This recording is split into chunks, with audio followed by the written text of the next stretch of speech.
Hi అందరికి. బస్‌లో వచ్చేటప్పుడు బాగా హెడేక్ వచ్చింది. ఎందుకో అర్థం కాలేదు. బయటకొచ్చి చూస్తే అర్థమైంది అది వెదర్ వల్ల అని చెప్పేసి.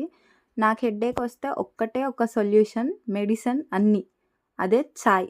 చాయ్ ఒక్కటి తాగిననుకో నాకు అన్నీ సెట్ అయిపోతాయి. అందుకే ఇంక ఇంటికొచ్చిన ఎమ్మన్నే ఫస్ట్ ఒక కప్పు చాయ్ పెట్టుకున్నాను. నేనైతే ఇక్కడి చాపత్తనే వాడతాను. ఇండియా నుంచి తెప్పించుకుంది గానీ, లేకపోతే ఇక్కడ దొరికే రెడ్ లేబుల్ ఇండియా స్టోర్‌లో దొరికే చాయ్ పత్తలు అవేం వాడను. ఇక్కడిదే వాడతాను.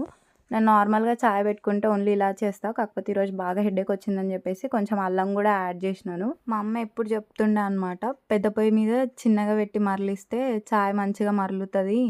బాగా అయితది చాయ్ అని చెప్పేసి. సో, అట్లనే పెద్ద పొయ్యి మీద చిన్నగా పెట్టిన.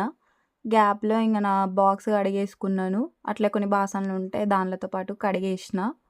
ఇంతలో చాయ్ మరలుతది కదా అని చెప్పేసి అన్నం చూసినా అన్నం లేకుండే. ఇంకా అట్లనే దాంతో పాటు 2 పావుల అన్నం కడిగి పెట్టుకున్నా. అప్పటికే నా చాయ్ బాగా మరలిపోయింది. ఇంకా స్టవ్ ఆఫ్ చేసి కప్పులోకి చాయ్ పోసుకున్నాను. ఇట్లా ఎంతమంది హెడేక్ వస్తే చాయ్ తాగేవాళ్ళు ఉన్నారో కమెంట్ చేయండి.